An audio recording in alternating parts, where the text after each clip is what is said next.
नमस्कार चंद्रकांत भी भट्ट अमेरिका से। फेसबुक पर कितने सारे लोग, रमेश सवाणी साहब हैं, अपना अड्डा हैं, वो निरंजन बारोट हैं, हमारे देवेंद्र शास्त्री, कितने सारे अच्छे अच्छे लेख आर्टिकल्स मुझे पढ़ने को मिलता है। मैंने एक आर्टिकल्स वो निरंजन बारोट का लिखा। मैंने सोचा कि मैं शिक्षण जगत का इंसान हूँ, तो मैंने पढ़ा। वो गुजराती में था, मैंने हिंदी में ट्रांसलेट करने की कोशिश की है, क्योंकि पूरा देश और दुनिया ये जाने समझे, देश प्रदेश के हजारों लोग ये समझे कि शिक्षा में भ्रष्टाचार का गॉड फादर कौन। उसका प्रश्नार्थ था, राजनीति, लॉबिंग, शिक्षित बेरोजगार, मैन्युफैक्चरर मॉडल का नग्न सत्य जो हमारे ex chief minister Anandiben Patel और शिक्षण मंत्री, और मुझे आज भी याद है कि वो मुनिवा कन्या विद्यालय में वो प्रिंसिपल थी, और 1982 में मेरे अजीज दोस्त वो उसके पति मफत भाई पटेल के साथ मैं 20 दिन उनके साथ मेरी ऑर्गेनाइज की हुई दक्षिण भारत की टूर में हम साथ थे। तो आनंदीबेन पटेल गुजरात विश्वविद्यालय के स्नातक सम्मेलन में आनंदीबेन पटेल का दिया हुआ बयान मात्र एक अनुशासित भाषण नहीं था। यह राज्य की शिक्षा व्यवस्था के में छिपे भ्रष्टाचार के गॉड फादर और राजनीतिक लॉबी, कॉन्ट्रैक्ट, कमीशन, मंडल और मॉडल के नाम पर चलने वाले शिक्षित बेरोजगार निर्माण मॉडल के प्रचार तंत्र पर एक सीधा आक्रामक हमला था। उनके शब्दों में आग थी, यहाँ भ्रष्टाचार इतना गहरा बैठ चुका है कि विश्वविद्यालय की दीवारों पर नहीं बल्कि नीति निर्माताओं के दिलो दिमाग पर स्पष्ट रूप से उभरा दिखाई देता है। वो बहुत कड़क शिक्षिका थी, मुझे आज भी याद है। उस जमाने में उसके समाज में वो पहली शिक्षित महिला थी। वो हमारे माणिक भाई पटेल साहब, जिन्होंने उनका शादी करवाई थी, ब्याह करवाया था, वो मुझे कहते थे, मैं वो एमडी थे, मैं बैंक में जॉइंट एमडी और धरती विकास ट्रस्ट चलाते थे। शिक्षा विभाग का गॉडफादर कौन है? सवाल सत्ता के द्वार तक राज्य के शिक्षा विभाग की हर बड़ी फाइल कहाँ अटकी रहती है? कौन आगे बढ़ाता है? किसने किसे सिफारिश की? ये सब अब एक विशेष शक्ति परिसर के हाथ में है। वाइस चांसलर की नियुक्ति पार्टी वफादारी के आधार पर, डिप्टी रजिस्ट्रार, डायरेक्टर की पोस्ट लॉबिंग और उपहारों के आधार पर, ग्रांट आवंटन फैसला पहले ही डील में तय, बिल पासिंग, कमीशन के बिना फाइल नहीं चलती। विश्वविद्यालयों के संचालक मंडल के कुछ सदस्य शिक्षा के हितों को नहीं बल्कि अपने व्यवसायिक और राजनीतिक हितों को आगे बढ़ाते हैं। यही मूल समस्या है। ये मैं बात करता हूँ गुजरात मॉडल, जिस मॉडल के नाम आज 10 साल से दिल्ली की सल्तनत के सिंहासन पर विश्वगुरु बैठे हैं। मूल समस्या है कि शिक्षा के शिक्षक नहीं बल्कि पावर डीलर्स चलाते हैं। विश्वविद्यालयों में भर्ती के लिए मेरिट नहीं बल्कि मेंटोर जरूरी। शिक्षा जगत में मेंटोर शब्द का अर्थ शिक्षक नहीं बल्कि भ्रष्टाचार के लथपथ खोखला धन धारण कर चुके निकम्मे व्यक्ति का होता जा रहा है। खाली पदों की घोषणा होने से पहले ही वे बुक कर दिए जाते हैं। इंटरव्यू बोर्ड में राजनीतिक प्रतिनिधियों का दबाव, फाइलों में कागज नहीं, सूचनाएं घूमती रहती हैं। एकात्मिकता का तुलना में गुटवाद, जातिवाद और पक्षवाद को प्राथमिकता दी जाती है। जब शिक्षक छात्रों को की नियुक्ति नैतिकता सिखाते हैं तो वह स्वयं विडंबनापूर्ण लगता है।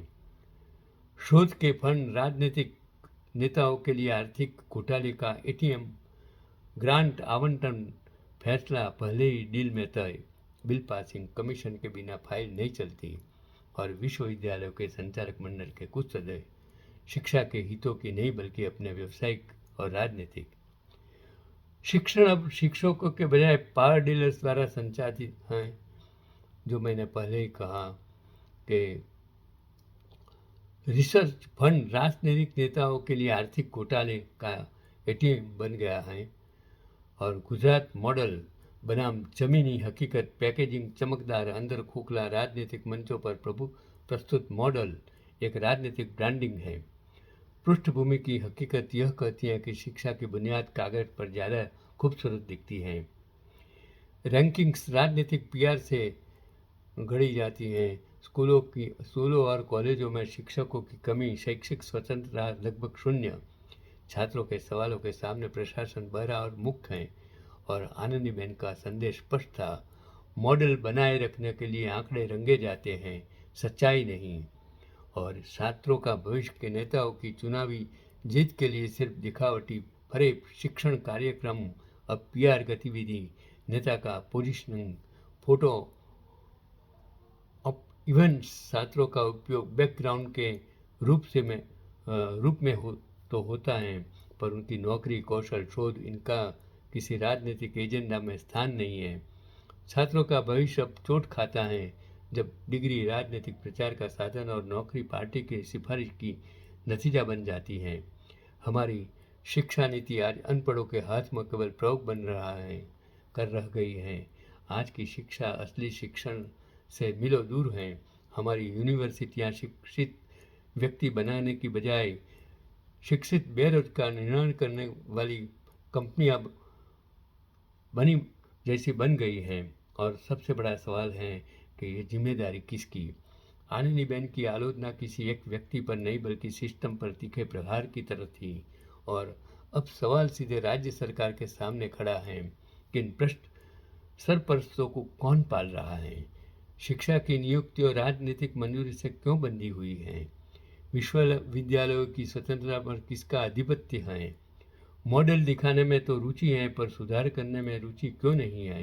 ये सवाल सभी मीडिया द्वारा एक साथ ऊंची आवाज़ से पूछे जाने चाहिए। अब बच्चों के भविष्य का सवाल हो, और जब सवाल हमें मीडिया को पता हो तो चुप रहने का मतलब होगा हम अपनी जमीर खमीर बेच चुके हैं या भूल गए हैं। शिक्षा को बचाना है या भ्रष्टाचार को स्थायी बनाना है। शिक्षा क्षेत्र का भविष्य अब दो में से किसी एक दिशा में जाएगा। सुधार की क्रांति होगी या भ्रष्टाचार के सरपरस्त और मजबूत होंगे। एक राज्य जो अपने आप को प्रगति के पथ पर ले जाना चाहता है, वह शिक्षकों पर नहीं बल्कि फाइलें लिखने वाले डील मेकर्स पर निर्भर होगा। तो उसका भविष्य कैसा होगा। आनंदीबेन के शब्दों में तो यह नकाब ही हटा दिया है। अब अगर आप आंखों और दिमाग से भक्ति भाव के पट्टे हटाकर सच में सोचेंगे तो विचार तो सही है। हम अपने बच्चों को उत्तम भविष्य क्यों नहीं दिला सकते, यह सोचने की बात है। किस अहम विभाग में बिना किसी असर के फाइलें नहीं हटती। अगर ऐसा कोई जिम्मेदार अधिकारी कहता है तो समझने की बात यही है कि भ्रष्टाचार धीरे धीरे चुपचाप बढ़ रहा है। किस विभाग में कितना भ्रष्टाचार हो रहा है, यह नीचे से ऊपर तक सभी को पता है। बस हमारे जैसे मूर्ख ही सब सुरक्षित की मीठी मीठी बातें कर रहे हैं और उन्हें इसकी कोई शर्म भी नहीं है। अब खाते नहीं और किसी को खाने भी नहीं देते। यह एक लोक कथा बन गई है। अब सभी इतना खा रहे हैं कि पेट फटना तय है, और जब तक पेट फटा नहीं तब तक खाते भी रहते हैं। यदि आपको पता न हो तो आप राम राज्य में रह रहे हैं। आप राम अयोध्या में बैठ गए हैं। मंदिर बड़ा आलीशान बन गया है। अयोध्या से भारत का पूरा राम राज्य आज राम के विचारों से चल रहा है। ऐसे अचानक हार्ट अटैक की वजह से कितने ही युवतियाँ बच्चे अकाल मृत्यु पा रहे हैं, पर हमारे स्वास्थ्य मंत्री और जिन्हें हम भगवान मानते हैं, वे डॉक्टर, मेडिकल विभाग के अच्छे खास वैज्ञानिक सब सुरक्षित की आदत से भरी बातें कर रहे हैं। कोई बोलने को तैयार नहीं। किसी को इस समस्या का सच्चा कारण खोजने में भी दिलचस्पी नहीं है। जाने वाला है तो उसके घर का मोड़ टूट ही जाता है।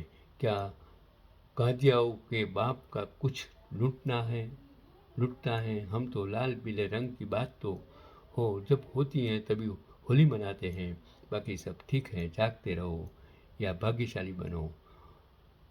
ये जब तक मीडिया क्यों चुप है, जुडिशरी क्यों चुप है, पुलिस तंत्र क्यों चुप है, वो पढ़े लिखे प्राध्यापक, शिक्षण जगत के माधाताओं क्यों चुप हैं, क्यों डर गए हैं, किससे डर रहे हैं? अगर आप यही करेंगे तो जो 1947 में भारत के गांधी जी और सरदार ने जिस कल्पना की थी, जिस देश की कल्पना की थी, जिस देश को इकट्ठित किया था, वो सरदार जिसने 562 राजाओं को इकट्ठा करके महान भारत बनाया था, जो अंग्रेजों के हाथ में से इतनी सल्तनत प्राप्त कर इकट्ठा करने का काम किया था, आज आप क्या कर रहे हो? उसको आप बदनाम करते हैं। उनको आप गांधी महात्मा के नाम को, गांधी महात्मा और सरदार के नाम को आप बदनाम कर रहे हो। यही आज का पैगाम है।